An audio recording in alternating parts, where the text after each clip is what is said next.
তা আমি একটু দেখাই তার পায়ে কি সমস্যাটা, ক্লোজলি দেখাও।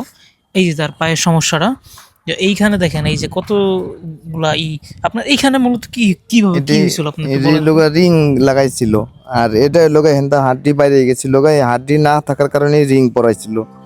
রিং পরানোর লোক এই হাড্ডিগুলি নতুন করে হইছে, নতুন করে হওয়ার পরে আল্লাহ আমার হাঁটাইতে পারছে। আর আমি ডাক্তার বলছিল আমি হাঁটতে পারবো না। নতুন করে হ্যাঁ, ওষুধের দ্বারা ওষুধের দ্বারা বলছে এটা বইলা পরে দুই থেকে মেশছে একখানে হয়েছে, এখন সমান হয়েছে। সমান হওয়ার পরে এখন ঠিক আছে। যে এই সাইডেও আছে দেখছেন রিং করছিল। তো কোন গাড়িতে অ্যাক্সিডেন্ট করছেন? আমি অটো গাড়িতে ছিলাম, আর ট্রাকের লাগে আমার লাগে বাড়ি লাগছিল। পরে আমার এই পার উপর দিলে ট্রাকের চাকা উঠে আসছিল। অটো গাড়িতে আমি লোক ছিলাম, ওদিনকে যাত্রী ছিলাম।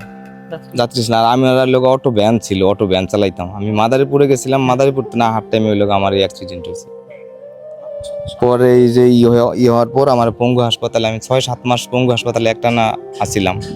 পরে আমার বাড়িতে ছিলাম এরকম করতে করতে 3 বছর 3 মাস হলে চিকিৎসা শেষ হয়েছে। এরপরে আমি ভালো হয়েছি। আমার প্রায় 10-12 লাখ টাকার মতন গেছে। হ্যাঁ, আমার নিজের কিছু ছিল, 7-8 লাখ ছিল। আড্ডা সবাই 5 জনে মিল্লা সবাই করছে, আমার সহযোগিতা করে আমার ঠিক করছে। এই পর্যন্ত আনছে অনেক টাকায়, আমার আরো বেশি গেছে। তাই আমি যতটুকু হিসাব 10-12 লাখের একটা আমার কাছে একটা আছে। আমার চোখে কোনো জমি জমা নাই। আমার বাড়িতে আমি যতটুকু ঘর করছি মনে হয় 3 শতাংশের মতন হইতে পারে। অ্যাক্সিডেন্ট এর বয়স 1.5 বছর হয়েছে। পরে আমার ওয়াইফ একটু করছিল যে আমার সমস্যা, আমি হয়তো কামাই রুজি করে খাইতে পারবো না, এরকম একটা করছিল, মনের ভিতরে সন্দেহ করছিল। পরে অনেক করে সবাই বুঝাই শুনে রাখার পরে থাকছে। এখন আর কোনো সমস্যা নাই, আল্লাহ ভরসা। আল্লাহ আমার ঠিক মতন। আমার এক ছেলে এক মেয়ে। ছেলে লোকা 9-এ পড়ে আর মেয়ে 6-এ পড়ে। এই যে বড় ভাইয়ের হিস্টোরি, তিনি হচ্ছে অ্যাক্সিডেন্ট করছেন, তো তার ওই পাটার কি ভাঙ্গা চুরমার হয়ে গেছিল, কিন্তু আল্লাহ ভরসা, আল্লাহ আবার ঠিকঠাক করে দিছে, একটু হাঁটতে পারে, এই লাঠি ভর দিয়ে হাঁটতে পারে। হয়তো আরো কয়েক মাস পরে তিনি আরো ভালোভাবে হাঁটতে পারবে বা সুস্থভাবে হাঁটতে পারবে, লাঠি ছাড়া হাঁটতে পারবে। অতদিন পর্যন্ত তিনি কিভাবে চলাফেরা করবে, তার সংসার কিভাবে চলবে? মানুষ তো দিতেছে, এখনো দিতেছে, কিন্তু মানুষ সবসময় তো আর দিবে না। তো এই জন্য তিনি হচ্ছে আমাদের কাছে আসছে। আমরা যতটুকু পারছি আমরা কিছু টাকা দিচ্ছি তাকে। আপনাদের কাছে অনুরোধ থাকবে তাকে একটু সাহায্য করবেন, তিনি যেহেতু অসহায়। আপনার নাম, ঠিকানা এবং কোথায় থাকেন এটা? আমার নাম হচ্ছে মিজানুর রহমান মেদ্দা। আমাদের বাড়ি হচ্ছে চন্দ্রপুর 1 নম্বর।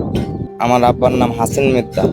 বিকাশ নাম্বার আছে 01757489422। এটা হচ্ছে ভাইয়ের বিকাশ নাম্বার। যে যা পারেন তাকে একটু একটু দিয়ে সহযোগিতা করবেন।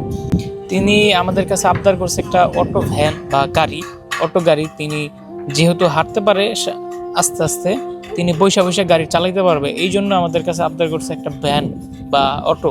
আপনাদের কাছে অনুরোধ থাকবে যে আপনারা একটু একটু করে তাকে সাহায্য করবেন। আপনারা যদি 10 জনে 10 টাকা করে দেন, 100 টাকা হয়ে যাবে। এইভাবে যদি আপনারা 100 জনে দেন, অনেক টাকা হয়ে যাবে। এভাবে যদি আরও বেশি মানুষ দেখে, আরও বেশি টাকা আসবে, যদি 10 টাকা করেও দেয়।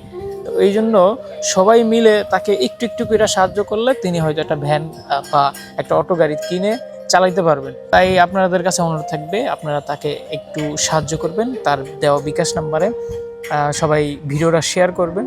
ভালো থাকবেন, সুস্থ থাকবেন। আল্লাহ হাফেজ।